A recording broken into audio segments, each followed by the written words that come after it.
Bienvenidos a Coleccionando Marcapáginas. Yo soy Yatis y en el vídeo de hoy, como habéis leído en el título, os traigo la reseña de la trilogía de Nueva York de Paul Auster.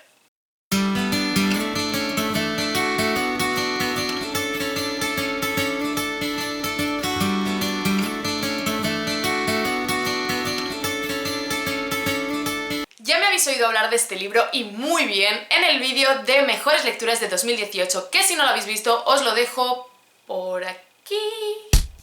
¿Puede ser? ¿No? Bueno, os lo dejo en la i, ahí podéis verlo y ver que lo mencioné como una de mis mejores lecturas del 2018. Paul Auster era un autor al que yo le tenía muchas ganas desde que dejé a la mitad 4321. Es un libro suyo que me estaba gustando muchísimo, pero es larguísimo y me lo estaba leyendo con el ebook y eso siempre hace que yo sea un poco bastante menos constante que con un libro en papel. Entonces lo dejé, pero se me había quedado el run run del autor, de cómo me gustaba, cómo escribía, cómo contaba las historias, así que cuando tuve la oportunidad de hacerme con este libro, no lo dudé. Y aunque me demoré un poquito más de lo esperado, me lo leí y me encantó. Este libro, como bien dice su título, no es una sola historia, sino que es una trilogía y nos encontramos con 3 historias diferentes y las 3 tienen una especie de punto en común y es el hecho de que hablan de un detective en Nueva York. Un detective a la antigua usanza, ¿no? De estos que te los imaginas en su despacho así muy anticuado con olor a polvo y un puro en una mano y quizá un vaso de whisky en la otra, que es así como... ¿qué caso tienes para mí? ¿Sabes? Esa clase de detective de gabardina con una libretita apuntando a mano todos los movimientos de la persona sospechosa. De ese personaje, en realidad, de esa idea van los 3 libros que componen la trilogía, las 3 historias.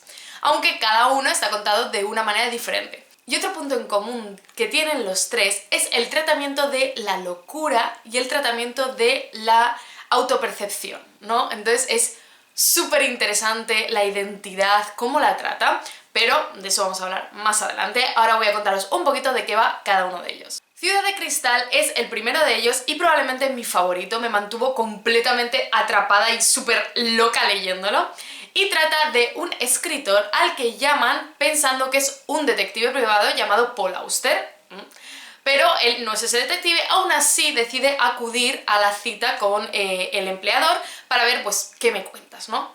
Y resulta que el chico le cuenta que cuando era joven fue encerrado por su padre y nunca tuvo contacto con nadie ni habló con nadie porque su padre creía que las personas, los seres humanos, teníamos un lenguaje natural que era el lenguaje de Dios y que solo salía cuando no nos imponían ninguna otra lengua externa, ¿no? Cuando no aprendíamos ningún idioma, el idioma que hablábamos naturalmente era el idioma de Dios. Entonces eso era como que lo que pretendía su padre encerrándole.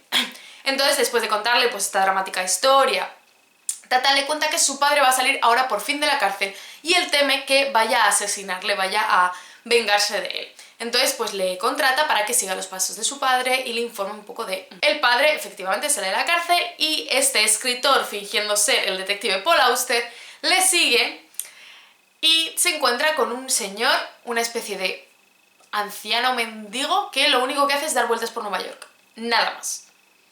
Y bueno, aquí empezará un poco como la intriga, el misterio, también como veis este juego de personalidades, ¿no? Que un escritor de novela policíaca acaba siendo confundido con un detective llamado Paul Auster como el autor del libro, etc. Que de hecho tienen un encuentro dentro de la historia que es lo más, o sea, ese encuentro es para enmarcarlo, o sea, me parece brillante. Y la conversación que tienen ahí, bueno, mi parte favorita de todo el libro es esa conversación. La segunda historia es Fantasmas, que nos habla de un detective, esta vez es un detective de verdad, el cual es encargado de observar a un objetivo, o sea, su trabajo es observarle. Eso sí, él tiene que ir de incógnito completamente, él se separa de su familia, de todo el mundo, y se muda a vivir al apartamento de enfrente de su objetivo. Entonces así puede observarle todos los días y tiene que hacer un reporte semanal de sus actividades, ¿vale? La cosa y el problema es cuando resulta que este objetivo, este señor, no hace nada. O sea, lo único que hace es escribir todo el día, ya está, no hace nada más. Entonces, claro, el protagonista pues empieza a plantearse por qué es esto, qué le está ocultando, qué es lo que está escribiendo, etcétera, etcétera. Una cosa muy curiosa es que en este relato todos los personajes tienen nombres de colores, o sea, el señor azul, el señor negro, etcétera, etcétera.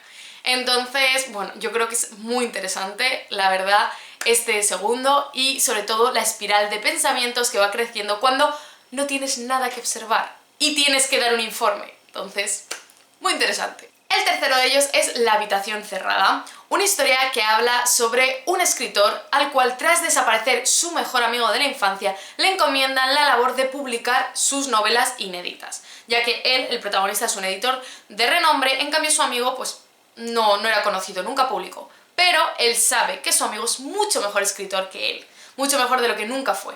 Y es que entre ellos siempre ha habido esta relación entre amistad, competencia, comparación, admiración, etc. Entonces, pues se encuentra un poco entre ese deber y si realmente su amigo ha desaparecido, se ha ido, qué ha pasado, el misterio que rodea su desaparición, ¿no? Entonces es muy interesante, a mí quizás sea la que menos me impactó, pero no creo que sea un caso poco interesante, solamente que, no sé, me gustaba más la parte de los detectives. En esta él también se convierte un poco en detective, ¿no? Si quiere saber qué le pasó a su amigo o no lo quiere saber, ¿no? Ahí está un poco, es muy chulo y tiene un final, la verdad que tiene un final bastante... que te deja ahí como... ¿En serio? ¿Ahí te vas a acabar? O sea, muy chulo. Como veis, son tres historias súper diferentes entre sí, entonces es muy difícil, pues, como os hago siempre, en un resumen de los personajes, del estilo, etcétera, porque cada una es un mundo completamente diferente, tienen ritmos diferentes, en una hay muchísimos más diálogos, en otra muchísimo más acción y reflexión, etcétera, etcétera. Pero, aunque es verdad que no podemos hacer una comparación en cuanto a personajes, historia, etc., sí lo podemos hacer en cuanto a los temas que trata, ya que es muy central el tema de la locura y la identidad. Por un lado, la locura como ese momento en el cual nuestras obsesiones se convierten en nuestra realidad, ¿no? La realidad que antes era la correcta, la perceptible, etc., deja de tener importancia porque esas obsesiones son nuestra realidad y nos transforman completamente. Entonces, ¿es una locura o es otra forma de ver las cosas, de ver la vida? Que quizá no era la que teníamos antes, pero ¿por qué este loco? Darle ese enfoque vital. Y por otro lado está la identidad, muy relacionado con esto, y es la percepción del propio yo, quién soy, qué me mueve, qué objetivos tengo, que esto puede verse muy influido por, de nuevo, nuestras obsesiones, nuestros demonios y nuestra autorreflexión. Y quizá con eso nos planteemos, ¿soy quien siempre he pensado? ¿O quizás que no había visto esto y soy de otra manera? ¿Y si no todo es lo que parece, sino que hay algo más y quien ve eso más no es que esté loco, es que está viendo lo que otros no ven? No sé, va mucho sobre eso, sobre los propios demonios, sobre el propio ser, sobre la locura, la identidad, etc. Y ese tema se trata de maneras diferentes, pero muy interesantes en los tres libros, en las tres historias, y en cada uno vemos una espiral de obsesión diferente, pero es un rasgo en común que se puede encontrar en todas y a mí me pareció súper interesante, sobre todo los debates, reflexiones y conversaciones que hay en las historias acerca de este mismo punto, ¿no? Acerca de la locura. Personalmente considero que me ha aportado un punto de vista muy enriquecedor, que me ha hecho ver las cosas de otra manera. No digo que haya cambiado completamente mi opinión, pero sí que me ha ofrecido otro punto de vista súper interesante y por eso creo que es un libro que aporta muchísimo. Entonces son muy distintas, pero en general me gustaron muchísimo. Ya os digo que mi orden fue la primera, la segunda y la tercera, en orden de la que más me gustó a la que menos, pero considero que son todas súper meritorias, súper interesantes.